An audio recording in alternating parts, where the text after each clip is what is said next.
The silence was what Arthur would remember for the rest of his life. Not the screaming, not the shattering of porcelain, nor the tearful begging he had meticulously prepared himself to endure. When he slid the divorce papers across the polished mahogany table, effectively discarding his wife of 5 years for a younger, flashier woman, Madeline merely picked up the heavy gold pen and signed her name. She didn't fight for the sprawling estate in Aspen. She didn't demand a single share of his booming logistics empire.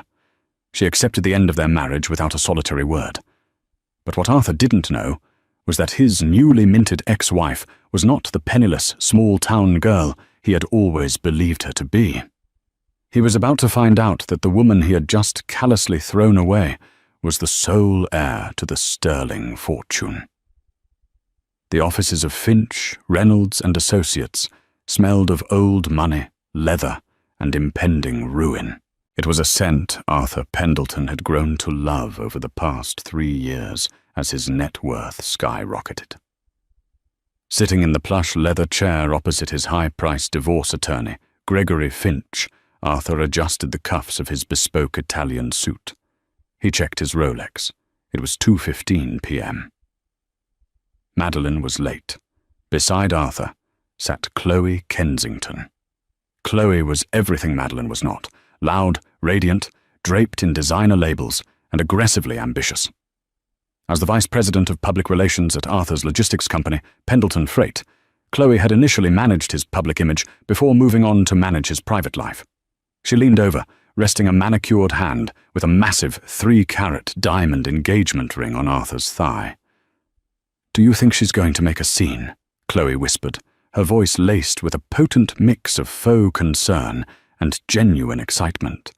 "I mean, it's not like she has money for a decent lawyer. She's probably going to beg, Arthur. You have to be strong." Arthur patted her hand reassuringly, a smug, paternal smile playing on his lips. "Don't worry, babe. I've prepared a very generous severance package for her. $50,000 and the old Honda Civic. It's more than fair, considering she contributed absolutely nothing to the company." He genuinely believed that. In Arthur's mind, his success was entirely self-made. He had conveniently forgotten the early days in their cramped one-bedroom apartment, when Madeline had quietly sold off pieces of her family heirloom jewelry just to make payroll for his first 3 truck drivers. He had forgotten how she stayed up until 3 a.m., doing the bookkeeping, packing his lunches, and pressing his cheap suits so he could look presentable for bank loans. Over the last 5 years, as Arthur's bank accounts swelled, his memory had selectively shrunk. He now viewed Madeline as a relic of his humble past, a plain, unpolished stone that no longer fit in the glittering crown of his current life. The heavy oak door creaked open, and Gregory Finch's secretary ushered Madeline into the room. Arthur braced himself. He expected red, puffy eyes. He expected a trembling lip. He expected the faded, oversized beige sweater she always wore when she was seeking comfort. Instead, Madeline walked in, wearing a simple, impeccably tailored black trench coat over a crisp white blouse and dark trousers. Her dark hair was pulled back into a sleek, severe bun, highlighting the sharp, aristocratic lines of her cheekbones, features Arthur had somehow stopped noticing. She carried no handbag, only a single, battered, brown leather folio. Her face was an unreadable mask of absolute calm. "Mrs. Pendleton," Gregory Finch said, clearing his throat uncomfortably. He was a ruthless lawyer, but even he felt a twinge of guilt presenting the aggressively one-sided settlement Arthur had demanded. "Please, have a seat." Madeline remained standing. "Miss Sterling," she corrected softly, her voice smooth and devoid of any tremor.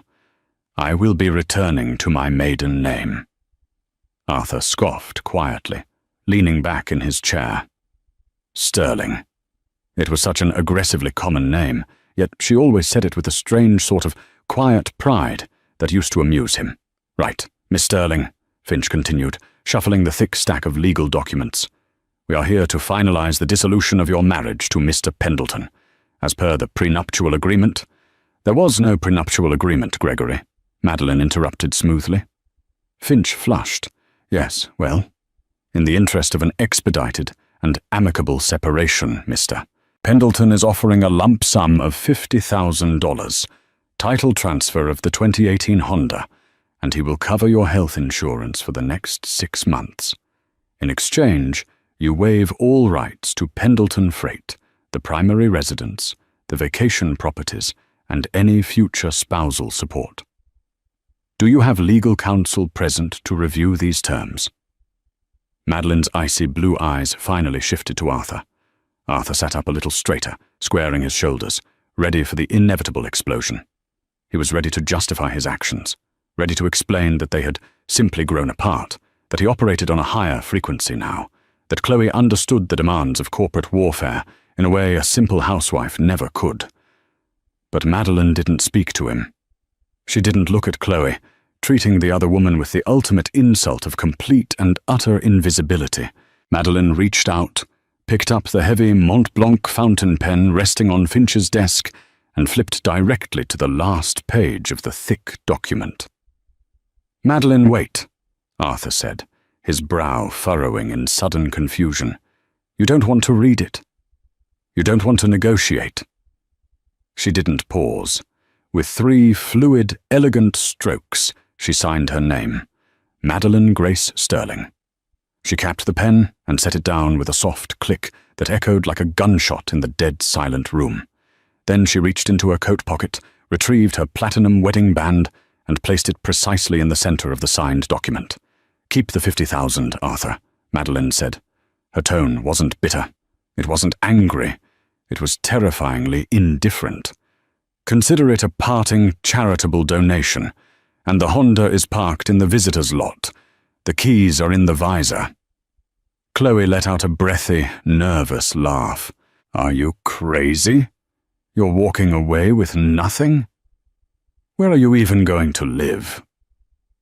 Madeline finally allowed her gaze to brush past Chloe, a fleeting look of mild amusement crossing her features, like a human watching a particularly loud pigeon. She didn't answer. She turned on her heel and walked out of the office, the heavy oak door clicking shut behind her. Inside the office, the silence was suffocating. Arthur stared at the signed paper, the discarded ring gleaming under the warm overhead lights. He had won. He had kept his millions, his company, and his freedom, without spending a single dime on a protracted legal battle. So why did his chest feel so hollow? Why did he suddenly feel an icy spike of dread twisting in his gut? "Well," Finch said, wiping a bead of sweat from his forehead, "that was unusually straightforward. Congratulations, Arthur. You're a free man." "See?" Chloe chirped, squeezing his arm, completely oblivious to the sudden shift in Arthur's demeanor. "I told you she was weak. She probably knows she doesn't stand a chance against us. Let's go celebrate. I made reservations at Le Bernardin." Arthur swallowed hard, forcing a nod.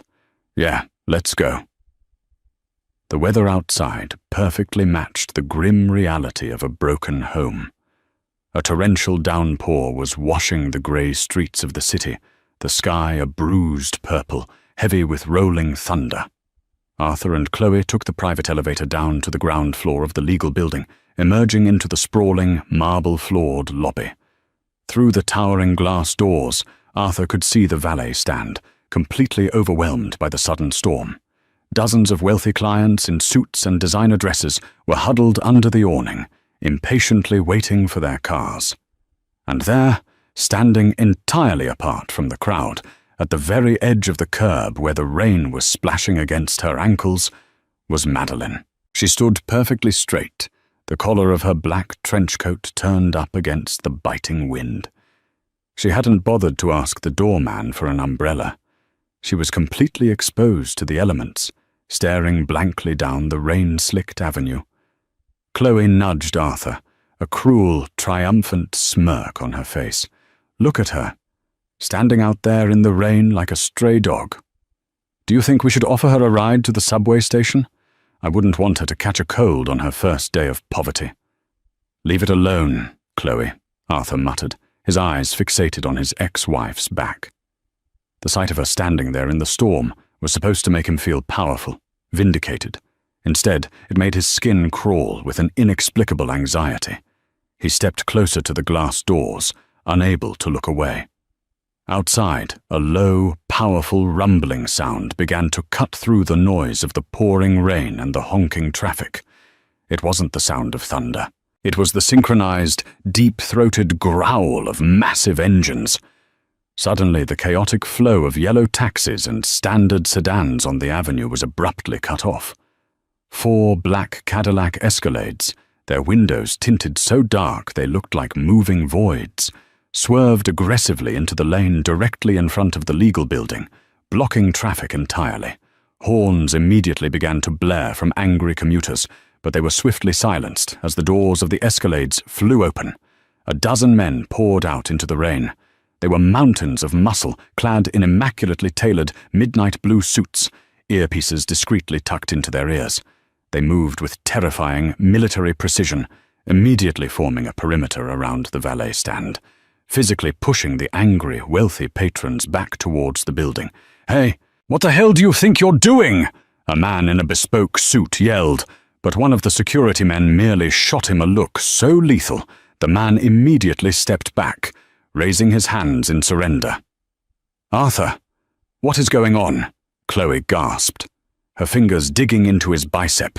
"Is the president in town?" Arthur didn't answer. His breath caught in his throat. Behind the wall of Escalades, a vehicle glided to a halt right in front of where Madeline was standing. It was a customized, armor-plated Rolls-Royce Phantom, painted a deep, lustrous obsidian. It was a car that cost more than Arthur's entire downtown warehouse. The rear door of the Phantom opened. A man stepped out, ignoring the rain that immediately began to pelt his silver hair. Arthur felt all the blood drain from his face, pooling heavily in his feet. His knees actually buckled slightly. He knew that man. Anyone who did business in this state, anyone who read the Forbes Billionaire list, knew that face. It was Richard Sterling. Richard Sterling was an apex predator in the corporate world, a titan of industry, a man whose real estate holdings and tech patents generated billions in revenue annually. He was notoriously reclusive, ruthless, and possessed a level of power that could crush a mid-sized logistics company like Pendleton Freight with a single phone call. Arthur had spent the last 3 years desperately trying to secure a 5-minute pitch meeting with Sterling Enterprises, only to be repeatedly rejected by low-level assistants. What was a billionaire titan doing outside a divorce attorney's office in the pouring rain? Through the heavy glass of the lobby doors, Arthur watched in paralyzed horror as Richard Sterling, a man who moved markets with a whisper, walked directly up to Madeline. He didn't look at the crowd. He didn't look at the lawyers or the valets. He looked only at the soaked woman standing on the curb. Richard Sterling stripped off his custom vicuna wool overcoat and draped it gently over Madeline's shivering shoulders, pulling the lapels tight around her neck. Then, the billionaire reached out and gently brushed a wet strand of dark hair from Madeline's cheek. The stern, terrifying face that graced the covers of business magazines softened into an expression of profound, aching paternal love. Because the security men had pushed everyone back and the traffic had been entirely stopped, the street was momentarily, eerily quiet, save for the patter of rain. Arthur was close enough to the cracked glass doors to hear the billionaire speak. His voice was a deep, gravelly baritone that carried over the wind. "The 5 years are up," Richard Sterling said softly. "The experiment is over. Are you finally ready to come home, princess?" Madeline looked up at the towering billionaire. For the first time that day, the icy mask broke. A small, genuinely exhausted smile touched her lips. She leaned into the older man's embrace. "Yes, father," Madeline whispered. "I'm ready to go home." "Father." The word hit Arthur like a physical blow to the sternum. He stumbled backward, ripping his arm out of Chloe's grasp, his mind frantically trying to process a reality that was rapidly tearing itself apart. Madeline Sterling, the cheap off-brand coffee, the mended sweaters, the quiet, uncomplaining way she had lived in their tiny apartment. the family heirlooms she had sold to fund his business. He remembered the appraiser telling him once that the emerald necklace Madeline had pawned was of museum-quality provenance, but Arthur had laughed it off as a clerical error. She hadn't been poor. She had been hiding. She had been living a regular life, trying to build something real with a man she thought loved her for who she was, not what her family owned. Arthur watched, hyperventilating, as Richard Sterling personally opened the door of the Rolls-Royce for his daughter. Madeline climbed into the plush, leather interior without looking back. Sterling followed her in, and the door slammed shut with a heavy, final thud. The security men seamlessly piled back into their Escalades.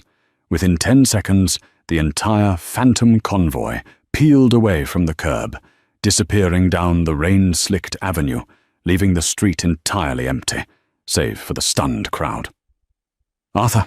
Chloe asked, her voice trembling. Her usual arrogance had completely evaporated, replaced by a dawning, terrifying comprehension. She wasn't an idiot.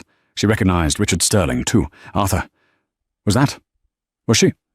Arthur Pendleton stared out into the empty, rainy street, the $50,000 settlement check he had so smugly forced upon his ex-wife, suddenly feeling like a death warrant. He hadn't just thrown away his marriage. He had just declared war on the most powerful family in the city, and they had accepted his terms without a single word. The interior of the armor-plated Rolls-Royce Phantom was a sanctuary of hushed leather and polished walnut, entirely insulated from the raging storm outside.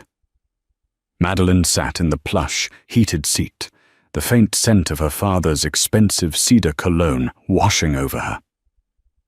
For the first time in 5 years, she let out a breath that didn't feel constrained by anxiety or the burden of pretending.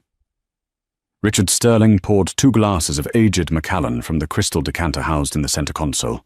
He handed one to his daughter, his sharp, predatory eyes softening as he took in her pale, exhausted face.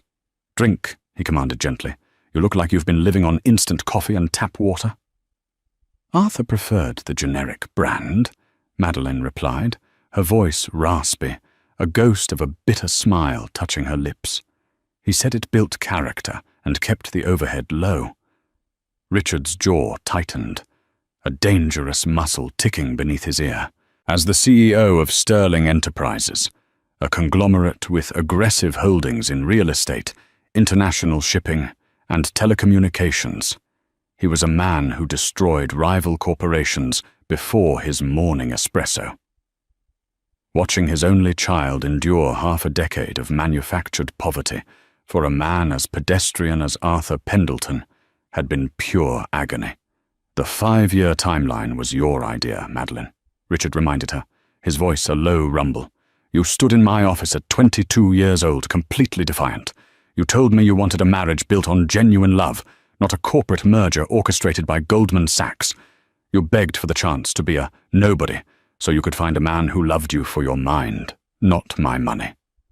Madeline took a sip of the scotch, the liquid fire grounding her. "I know, Father, and you gave me your word. You let me walk away with nothing but a fake surname and a modest bank account to prove my point." "And the point has been proven," Richard said, tapping his heavy platinum Patek Philippe watch against the crystal glass. "He failed the test, Madeline. Spectacularly. I have had my security detail running background checks on Pendleton Freight for the last 3 years. The moment his revenue crossed the 10 million mark, he began having affairs. That PR woman, Chloe Kensington, is just the latest in a string of very predictable, very cheap mistakes." Madeline closed her eyes. She had known. Deep down, behind the spreadsheets she meticulously balanced for Arthur, behind the packed lunches and the quiet nights waiting for him to come home, she had seen the receipts, the charges at the Ritz-Carlton, the jewelry from Cartier that never ended up on her neck. She had stayed out of a misplaced sense of loyalty to her own stubbornness, hoping the Arthur she had helped build from nothing would eventually remember who laid his foundation. He hadn't. He had handed her a $50,000 check and a Honda. "I was a fool," Madeline whispered, looking out the tinted window as the Manhattan skyline blurred past them. No, Richard corrected sharply. You were optimistic. That is a flaw we can correct. The question now is, what do you want to do about Arthur Pendleton? Madeline opened her eyes. The quiet, submissive housewife who had signed those divorce papers an hour ago was dead, left behind on the rainy sidewalk outside the law firm. In her place sat the rightful heir to the Sterling Empire. The blood in her veins was the same blood that had built monopolies. Nothing, Father, Madeline said softly, her icy blue eyes hardening into diamonds. I don't need to do anything to Arthur. His entire empire is built on a foundation of sand that I poured. Without me to stabilize the structure, gravity will do all the work. The motorcade bypassed the city traffic, heading straight for the private heliport on the East River. By the time they landed at the sprawling, heavily guarded Sterling estate in Greenwich, Connecticut, a team was already waiting. The estate staff moved with practiced efficiency. Within 2 hours, the drab, oversized beige sweater and slacks were gone, incinerated. Madeline was ushered into her private wing, where a team of stylists and tailors had been summoned. When she finally emerged and walked down the grand sweeping staircase of the mansion, Richard Sterling was waiting in the foyer. He paused mid-conversation with his chief of security. Madeline had shed her disguise entirely. She wore a sharply tailored, blood-red Alexander McQueen suit that commanded absolute authority. Her dark hair was blown out into sleek, cascading waves, and a pair of flawless, 2-carat diamond studs rested in her ears. She looked exactly like what she was, a billionaire apex predator stepping back into her territory. "Welcome back, Executive Vice President Sterling," Richard said, a proud, lethal grin spreading across his face. Madeline nodded, accepting a sleek iPad Pro from an awaiting assistant. "Cancel my recovery time, Father. I want a full briefing on the East Coast shipping lanes by 6 a.m. tomorrow, and have our legal team pull the files on the Aegis Holding Company. It's time to call in some debts." Monday morning at the headquarters of Pendleton Freight was supposed to be a victory lap. Arthur strolled into the glass-walled building in downtown Chicago, feeling like a king who had successfully defended his castle. He was free. He had his millions, his booming company, and his beautiful trophy vice president on his arm. Chloe was already in his office, perched on the edge of his mahogany desk, wearing a designer skirt suit that cost more than Madeline's entire annual wardrobe. She held 2 cups of artisanal coffee, handing one to Arthur as he entered. "Good morning, handsome," Chloe purred, though there was a tight, nervous energy behind her smile. "Did you sleep well?" "Like a baby," Arthur lied. In truth, he had spent the entire weekend haunted by the image of Richard Sterling wrapping a vicuna coat around his discarded wife. He had aggressively drank his way through Saturday night, trying to convince himself it was a bizarre coincidence, a stunt. Madeline couldn't be a Sterling. It defied logic. She clipped coupons. She shopped at discount grocery stores. "Are we going to talk about Friday?" Chloe finally asked, unable to contain the anxiety gnawing at her. "Arthur, that was Richard Sterling. The Richard Sterling. I did some digging over the weekend." Richard Sterling has a daughter who has been notoriously kept out of the press for the last 5 years. They call her the Ghost Heir. "Drop it, Chloe," Arthur snapped, his temper flaring to cover his rising panic. "It doesn't matter who she is. She signed the papers. She waived her rights. We are completely insulated. We have an ironclad legal barrier, and my business is untouchable." As if on cue, the heavy glass door to his office swung open without a knock. Harrison, the chief financial officer of Pendleton Freight, stood in the doorway.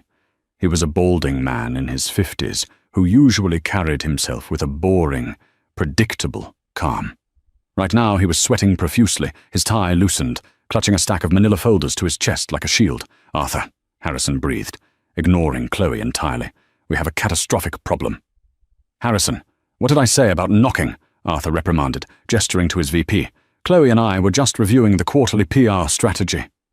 "Screw the PR strategy," Harrison shouted, his voice cracking with hysteria. He slammed the folders onto Arthur's pristine desk. Chase Manhattan just froze our primary operational lines of credit, all of them, as of 8 a.m. this morning. Arthur froze, the coffee cup halfway to his mouth. What? That's impossible. We have an exceptional credit rating. Our EBITDA is through the roof.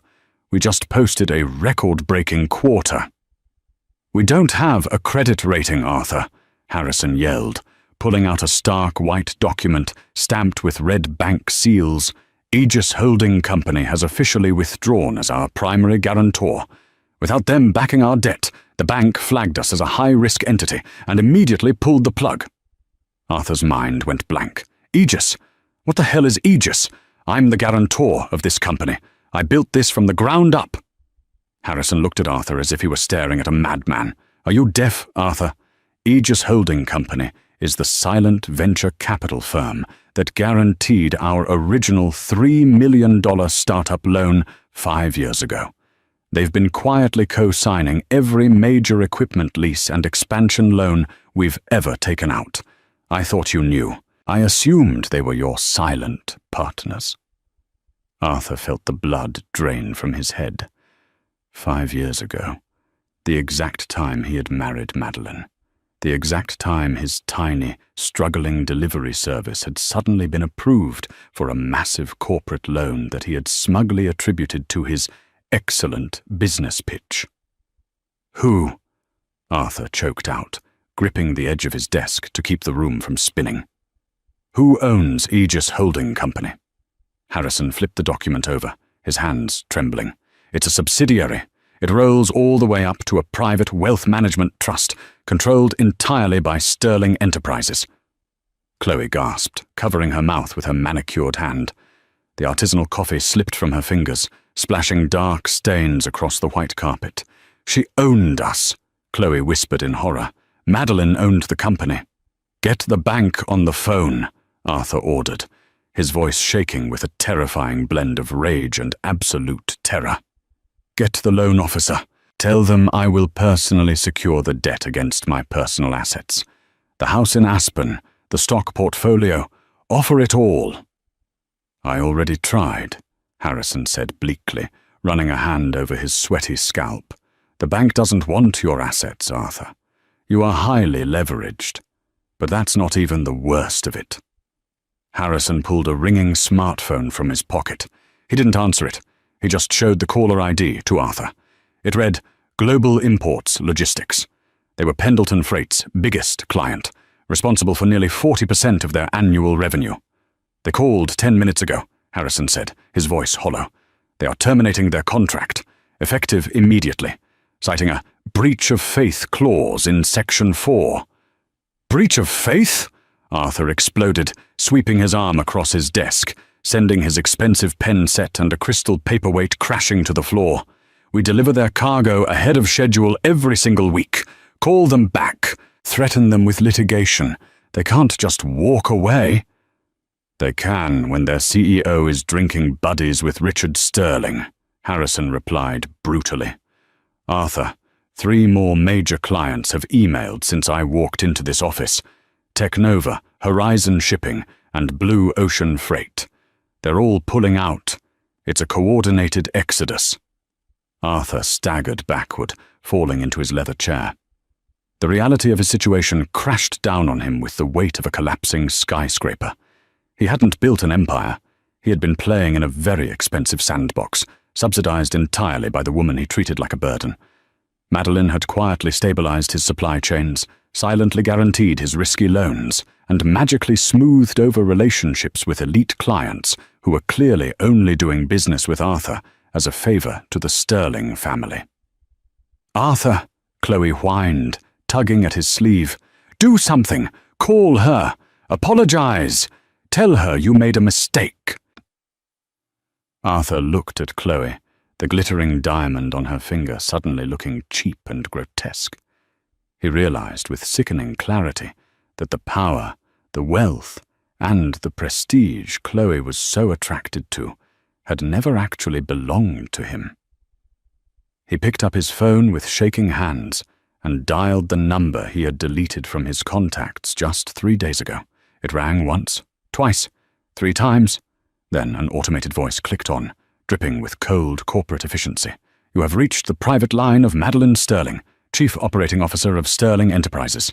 This number has been disconnected. Goodbye." The line went dead, leaving Arthur listening to the dial tone of his own destruction. 2 weeks. That was all it took for a 5-year illusion of grandeur to completely unravel. The sprawling downtown Chicago offices of Pendleton Freight were practically a ghost town. Over 60% of the staff had been laid off or had wisely jumped ship to competitors when the payroll checks began to bounce. Arthur sat in his dimly lit office, the power having been reduced to emergency lighting on the executive floor after a clerical error with the utility company, an error Arthur knew was just another tightening of the invisible noose Madeline had slipped around his neck. He looked at his phone. The screen displayed a digital invitation he had purchased through a black market social concierge for an exorbitant $75,000, money he had secured by taking a predatory third mortgage on his Aspen estate. It was an invitation to the annual Global Philanthropic Summit, hosted by the Wellington Foundation at the Plaza Hotel in New York City. The guest list was a closely guarded secret, but the socialite blogs were buzzing with the confirmed attendance of the newly instated Chief Operating Officer of Sterling Enterprises, Madeline Grace Sterling. "Are you sure about this, Arthur?" Chloe asked, pacing nervously by the floor-to-ceiling windows. The aggressive confidence she had possessed just a fortnight ago had evaporated.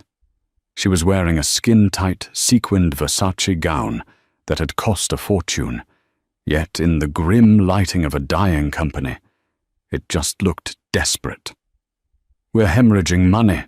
Flying to New York, the hotel, this ticket my credit cards are maxing out."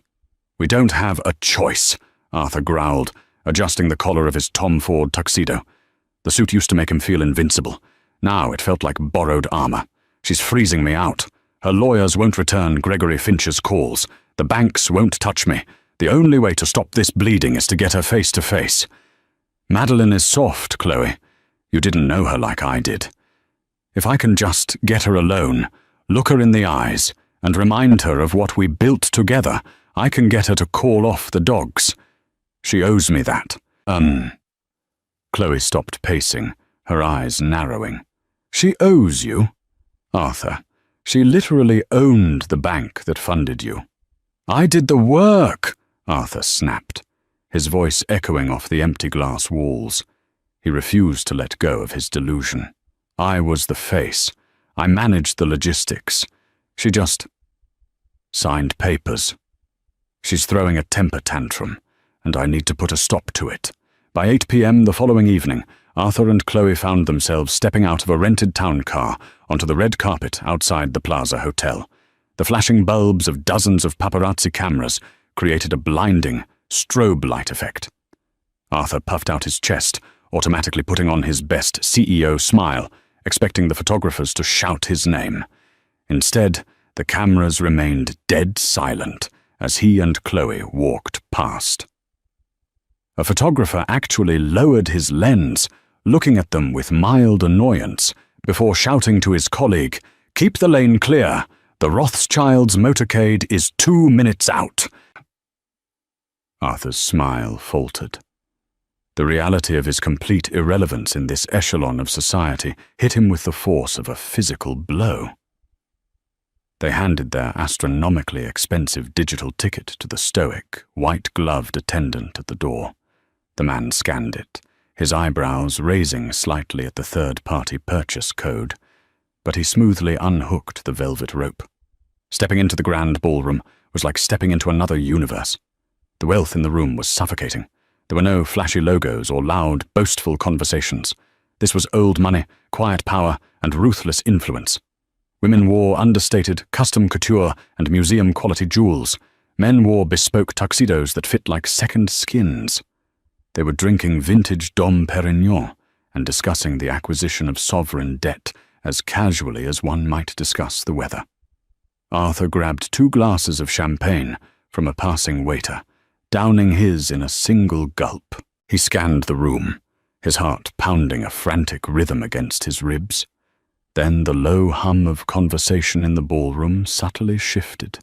The orchestral string quartet playing in the corner seemed to soften. Heads turned toward the grand marble staircase that led down into the main hall. Arthur turned, and the breath completely left his lungs. Madeline descended the stairs, and she was a vision of absolute, untouchable power. She wasn't wearing the muted tones or the oversized sweaters she had hidden in for 5 years. She wore a breathtaking, custom-made emerald green gown by Elie Saab that draped flawlessly over her frame. Around her neck rested a collar of flawless white diamonds, centered by a massive, teardrop emerald. A piece that belonged in the Smithsonian, not a suburban jewelry box. Her dark hair was swept up in an elegant, complex twist, and her posture was impeccably straight.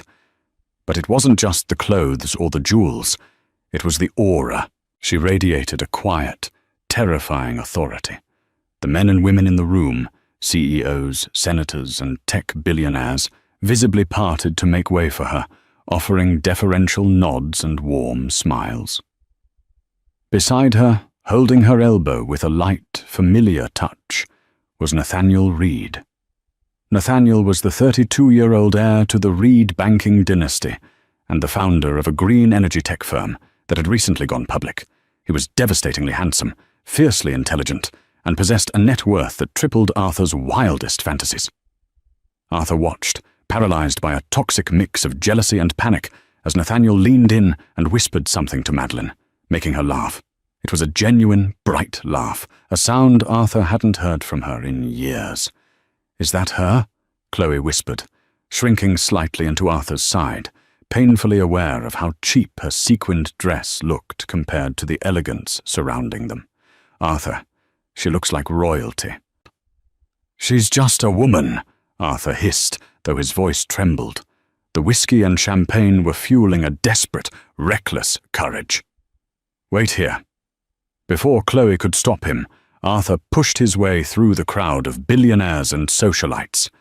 He ignored the irritated glares of a French diplomat and sidestepped a famous tech mogul, his eyes locked entirely on Madeline. She was standing near an ice sculpture, casually discussing international trade tariffs with the CEO of a global shipping conglomerate. "Madeline?" Arthur barked, his voice entirely too loud for the hushed elegance of the room. The conversation around Madeline stopped immediately. The shipping CEO blinked, looking at Arthur as if a cockroach had just crawled onto the buffet table. Nathaniel Reed's jaw tightened, his tall frame subtly shifting to place himself between Madeline and the approaching disruption. Madeline, however, didn't flinch. She slowly turned, her icy blue eyes locking onto Arthur. There was no anger in her gaze. There was no hurt. There was only a terrifying, clinical indifference. "Mr. Pendleton," Madeline said, her voice smooth, perfectly modulated, and utterly devoid of warmth. "I see you found a way past the service entrance. To what do we owe this interruption?" Arthur stopped a few feet away, suddenly hyper-aware of the heavy silence that had fallen over their corner of the ballroom. Elite eyes were watching him. "Maddie, please, I need to talk to you, alone." "You lost the privilege of calling me that when you slid those divorce papers across Gregory Finch's desk," Madeline replied softly, though her voice carried perfectly. "And I have no private business with you. Anything you have to say to me can be said in front of my peers." Arthur flushed, anger warring with his desperation. "You're destroying my company. You pulled Aegis. You called off global imports. You're systematically dismantling everything I built." "Everything you built?" Nathaniel Reed interjected, his voice a low, mocking drawl. He looked Arthur up and down with aristocratic disdain. "From what I read in the financial briefings, Pendleton Freight was a sinking ship propped up entirely by sterling capital. You didn't build an empire, mate. You were just house-sitting." A few low chuckles rippled through the surrounding crowd of elite onlookers. Arthur's face burned a dark, ugly red. "Stay out of this," Arthur spat at Nathaniel, before turning his desperate eyes back to his ex-wife. "Madeline, we were married for 5 years. 5 years. You lived in my house. You slept in my bed. You can't just flip a switch and turn into this monster. I know the real you. The girl who packed my lunches and clipped coupons. I know you still care."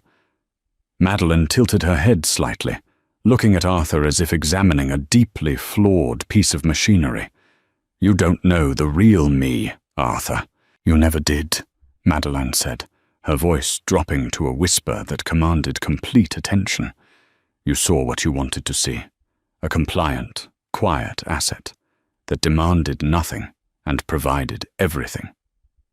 I gave you 5 years of unwavering loyalty to see if you had the character to match your ambition. You failed the stress test." She took a slow step forward, the emeralds at her throat catching the light of the crystal chandeliers. "I am not a monster, Arthur. I am a market correct." "Section," Madeline stated coldly. "Aegis Holding Company is not a charity. We guarantee loans for competent ethical leadership. Once you removed me from the equation, your company was re-evaluated, and you were found grossly negligent. As for your clients, they simply prefer doing business with people they trust. You broke trust. Now you pay the toll." Arthur felt his chest tightening, his breath coming in shallow gasps. He played his final, pathetic card. "I'll give you half. I'll rip up the settlement. You can have half the company. Just call off the banks." Madeline actually smiled, but it was a smile devoid of any joy, a shark baring its teeth. "Half of 0 is still 0, Arthur," she said softly. "Keep your little logistics company, whatever is left of it by Friday anyway. Now, if you'll excuse me, I have actual titans of industry to speak with." "Nathaniel?" She turned her back to him, offering her hand to Nathaniel Reed, completely dismissing Arthur from her reality. "Wait, you can't do this to me!" Arthur yelled, lunging forward, his hand reaching out to grab her bare shoulder. He never made contact. Before his fingers could even brush her skin, 2 massive men in flawless tuxedos materialized from the crowd. One caught Arthur's wrist in a grip like an industrial vice, twisting it just enough to send a blinding shot of pain up his arm, forcing him to his knees. The other stepped in front of Madeline, shielding her entirely. "Sir," the security man said, his voice a low, lethal hum. "You are leaving. Now." Across the room, Chloe watched in abject horror as Arthur Pendleton, the man she had banked her entire future on, was dragged to his feet by his collar and forcefully escorted out of the ballroom, paraded past the whispering billionaires like a common thief. Madeline didn't even turn around to watch him go. She simply took a sip of her champagne, the crystal clinking softly against her diamond rings, the sound ringing the final death knell of Arthur's empire. Autumn arrived in Chicago, with a bitter, biting wind that stripped the trees bare, perfectly mirroring the state of Arthur Pendleton's life. It had been exactly 90 days since the gala at the Plaza Hotel. 90 days since Arthur was physically escorted out of the elite stratosphere and thrown back down to the concrete reality he had so arrogantly believed he had outgrown. The descent had been neither slow nor graceful. It was a terminal free-fall. Arthur sat on a plastic chair in the sterile, fluorescent-lit hallway of the Cook County Bankruptcy Court. He was wearing a suit, but it wasn't the bespoke Tom Ford he had worn to the plaza. That had been seized, along with the Aspen estate, the downtown penthouse, the Rolex, and the fleet of leased company vehicles. He was wearing an off-the-rack grey polyester blend that felt suffocatingly tight around the collar. It was the exact type of suit Madeline used to meticulously iron for him in their cramped one-bedroom apartment 5 years ago. He was alone. Chloe Kensington had packed her designer luggage and vanished precisely 48 hours after the frozen credit lines made the local business news. She hadn't even left a note, just a text message that read, "I have my own brand to protect. Good luck, Arthur." The last he heard, she was aggressively networking at a country club in Palm Beach, trying to latch on to an aging real estate developer. The heavy wooden doors to courtroom 4B swung open. Harrison, his former CFO, who had managed to secure immunity by cooperating fully with the court-appointed liquidators, walked out, looking exhausted but relieved. He didn't even make eye contact with Arthur as he hurried towards the elevators. "Arthur Pendleton," a disinterested court clerk called out, holding a clipboard. "The trustee is ready to finalize the asset liquidation." Arthur stood up, his knees popping. He felt hollowed out, a ghost of the man who had once slid divorce papers across a mahogany table just a few months prior. He walked into the courtroom, taking his seat at the petitioner's table. Sitting across from him wasn't Madeline. It wasn't even Richard Sterling. It was a brutally young, 20-something junior associate from a ruthless corporate acquisitions firm. The kid was scrolling through a tablet, looking utterly bored by the proceedings. The judge, a stern-faced woman with no patience for failed entrepreneurs, banged her gavel to initiate the final phase of Chapter 7 bankruptcy. "Mr. Pendleton," the judge began, adjusting her glasses, "the court has reviewed the final ledger. Pendleton Freight's outstanding debts far exceed the value of its liquidated physical assets. Your personal assets have been seized to satisfy the secondary creditors. We are here to formalize the sale of the company's remaining intellectual property, client lists, and operational licenses to the highest bidder." Arthur stared blankly ahead. He had nothing left to fight with. "Who bought it?" he rasped, his throat dry. The junior associate across the aisle finally looked up, offering a tight, professional smile that lacked any genuine empathy. "A subsidiary of Sterling Enterprises, Your Honor, the Aegis Holding Company." Arthur flinched as if he had been struck. Aegis, the very firm that had quietly built him up, was now here to scavenge his bones. "For how much?" Arthur demanded, his voice cracking. "My logistics network was worth $30 million at its peak. The routing algorithms alone—" "Mr. Pendleton, you are out of order," the judge snapped. "Your network is currently worth the debt it carries, which makes it a liability, not an asset." She looked down at the paperwork. "The purchasing firm has acquired the entirety of Pendleton Freight's remaining intellectual property and routing contracts for the sum of $50,000. The number echoed in the cavernous courtroom. $50,000. Arthur felt a cold sweat break out across his neck. It was the exact amount he had smugly offered Madeline as a severance package for 5 years of her life. It was the check she had told him to keep as a parting charitable donation. "Is this a joke?" Arthur whispered, gripping the edge of the wooden table so hard his knuckles turned white. She planned this. She timed the depreciation. She intentionally bought my life's work for the exact amount I offered her in the divorce. "Mr. Pendleton, compose yourself," the judge warned severely. "The market dictates the value of your assets, not a personal vendetta. The sum of $50,000 was the only bid submitted. You are lucky they took on the remaining localized debt at all." But Arthur knew. He saw the invisible, masterful hand of Madeline Grace Sterling in every single agonizing detail. She hadn't yelled. She hadn't sued him for alimony. She had simply let him drown in his own incompetence, then bought the wreckage with the very change he had tossed at her feet. It was an insult so profound, so flawlessly executed, that Arthur couldn't even summon the energy to be angry. He was just broken.